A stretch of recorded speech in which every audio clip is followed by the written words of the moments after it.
Привет, я Максим Кардозу. Воскресенье, а значит вы смотрите «Якутия. Взгляд со стороны». Здесь я рассказываю о самых интересных событиях, которые произошли за неделю в республике, делюсь своим мнением, все очень субъективно. И еще напоминаю, что смотреть на себя со стороны иногда бывает полезно. Ну что, барды-бытушки? На прошлой и позапрошлой неделях я вам рассказывал про креатив якутских предпринимателей. Мы все помним, как доставщицы пиццы сначала раздевались, потом они надевали на себя национальную одежду. И на этот раз якутские рестораторы снова прогремели на федеральном уровне. В этот раз отличились кондитеры. За работу выставили в витрине якутской кондитерской, обозначив, что генералиссимус — это не что иное, как торт, сделан в натуральную величину. Ко Дню России предприниматели из компании «Сладкие мечты» сделали такую подборку особенных тортов. Это головы в натуральную величину, там лидер России, то есть Владимир Путин, Сталин, Горбачев. В общем, все это можно было купить и попробовать. У каждого вождя свой особенный вкус, своя начинка. Вот распознать можно, если только вы приобретете этот, так сказать, шедевр кондитерского искусства. Причем сделано все очень симпатично, правдоподобно. Также разная цена, например, понятное дело, что Владимир Путин самый дорогой. Это 6900 рублей, например, Горбачев на треть дешевле. Ну и здесь, конечно же, в интернете развернулась настоящая дискуссия. Люди разделились на два лагеря, понятно. Некоторым понравилась такая идея, таких меньшинство, сразу вам говорю. Большая часть населения все-таки ругает и не поддерживает такой креатив. Люди говорят, как вообще можно съесть Путина? Вот это поворот! Пойти с ножом на Сталина, боже мой, отрезать голову Горбачева, да как вы додумались до такого, друзья? Ну, пошлость.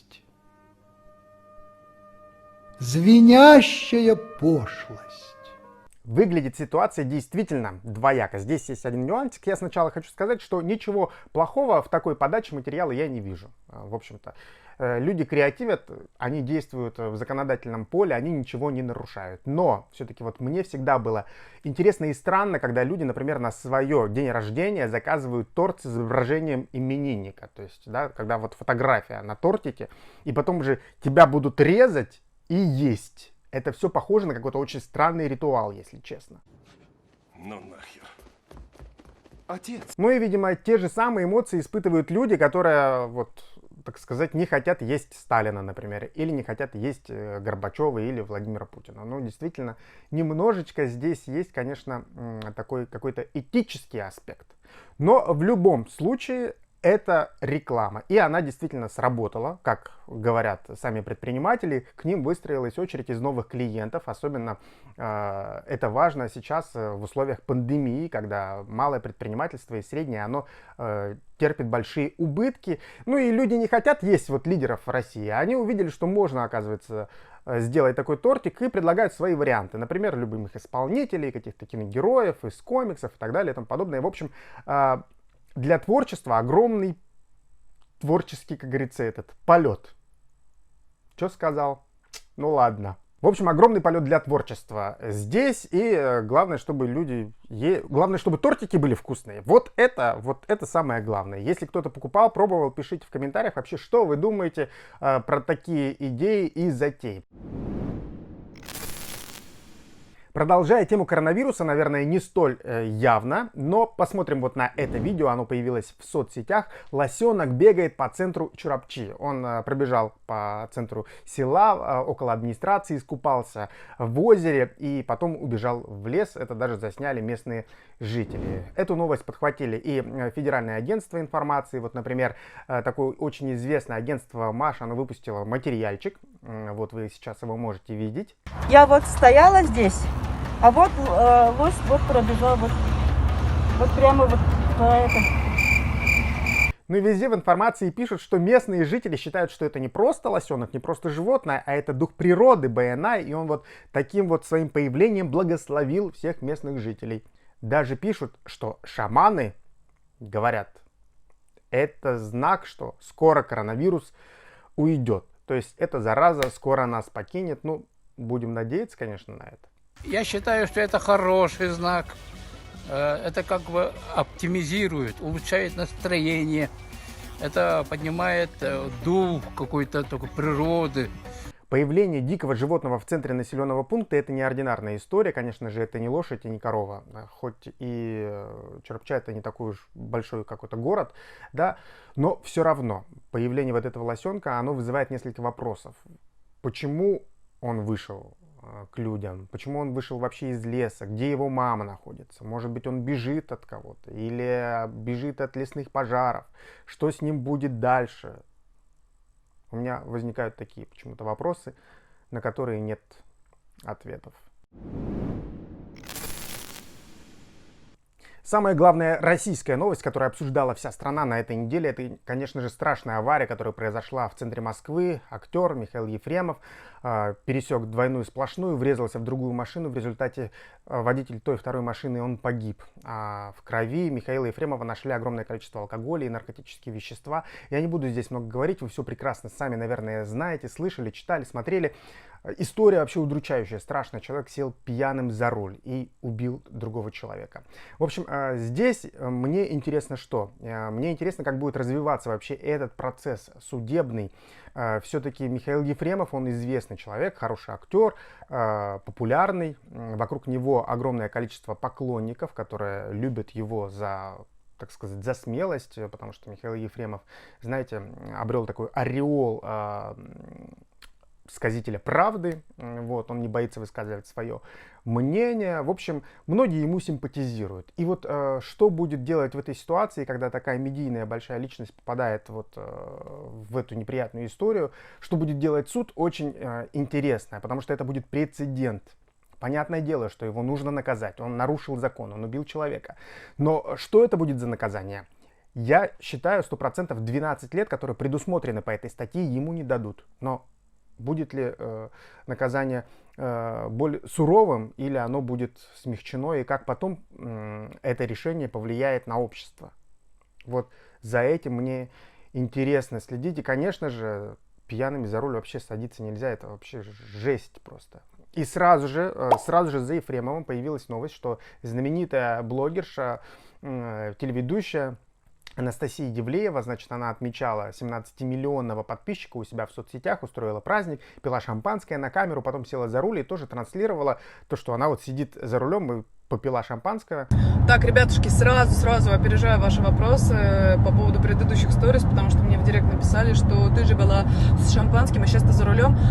Господа, буквально один глоток сделала за салютик, за победу и все, и поехала домой, чтобы уже дома отмечать, как говорится, с близкими, родными там. Тут же сразу объявили план перехват, найти Евлееву, значит, арестовать и так далее и тому подобное. Понятное дело, что никто ее не арестует, там это недоказуемо. Но ты понимаешь, что ты делаешь? Я задался вопросом, это что вообще, как нужно, о чем нужно думать для того, чтобы пить шампанское перед камерой, а потом сесть за руль еще. Вообще, и оправдываться. Типа я чуть-чуть совсем на донышке я выпила. Я вообще офигел вообще. Да у тебя бомбит! Как эта тема вообще связана с Якутией, почему я про нее говорю? Потому что на этой неделе сразу же произошло несколько случаев с пьяным вождением. И в нашей республике для Якутска, я знаю точно, это нормальная, практически ненормальная эта ситуация. Она очень часто случающаяся.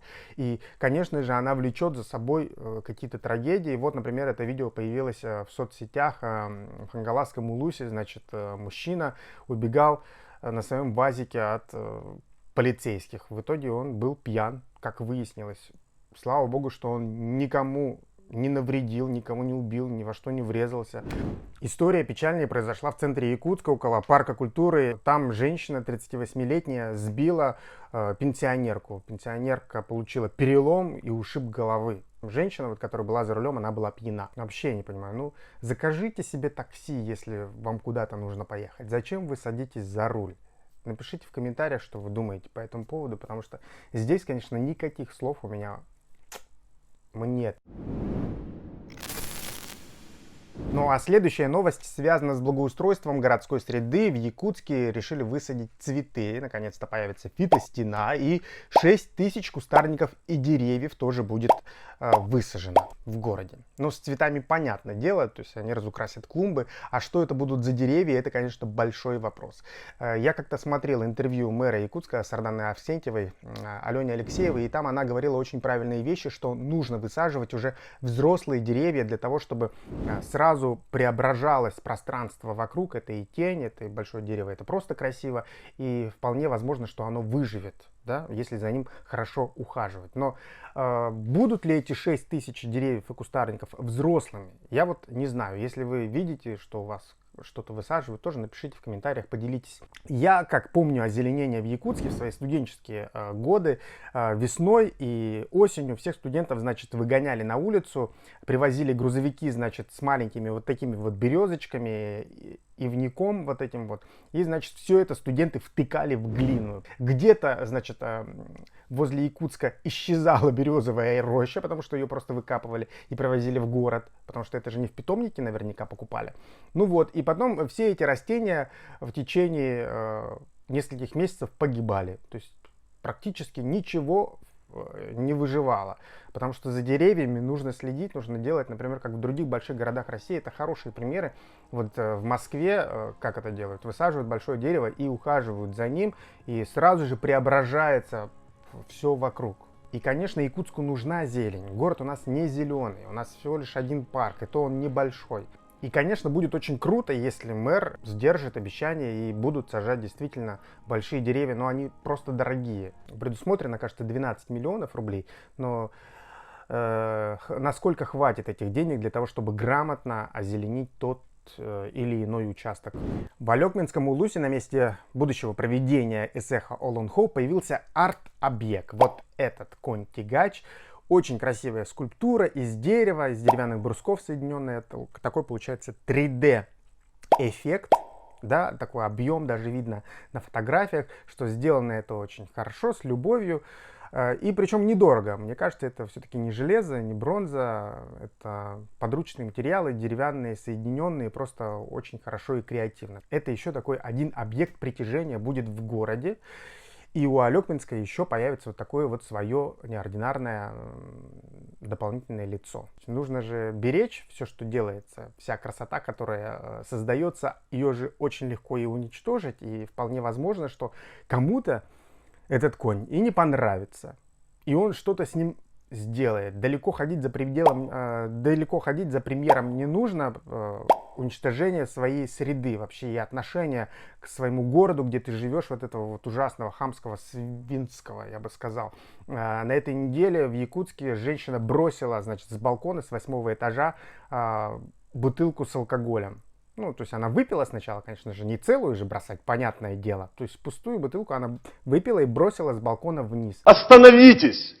Попала бутылка в машину, то есть образовалась вмятина. И начали выяснять, что вообще произошло. Привлекли полицию, вот выяснили то, что она совершила вот такой вот акт вандализма. И таких примеров же огромное количество. Ну что, нельзя выбросить, что ли, в мусорку? Нельзя с 8-го этажа спуститься, в пакетик, что ли, положить? Это же отношение не только к городу, это отношение к себе. И пока мы не будем любить и уважать все, что происходит вокруг нас, вот такие красивые арт-объекты, как в Алекминске, этот конь, да, там высаженные деревья, какие-то облагороженные площадки, они будут приходить в упадок, потому что люди сами все разрушают вокруг себя, они просто этого не ценят. Ну и нужно, смысл тирады в том, что нужно начинать с себя, в общем. Ну и по традиции закончить я хочу на позитивной ноте. Это исполнитель из знаменитой танцевальной студии «Завод» Серго. Он выпустил новый клип, песню, снимались в прошлом году в Корее. Все очень симпатично, звучит замечательно, молодежно, красиво, самое главное, позитивно, про любовь. А что еще нужно летом?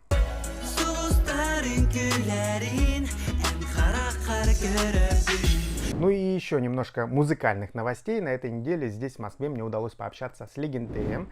И он здесь работает с местными музыкантами над новым материалом. Это будут совершенно уникальные новые песни.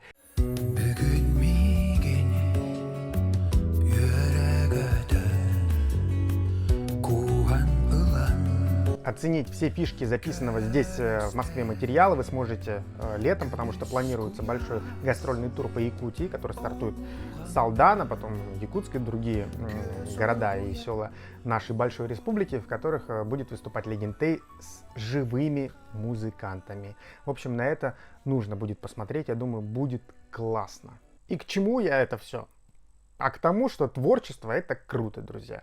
Творите, и вам будет счастье.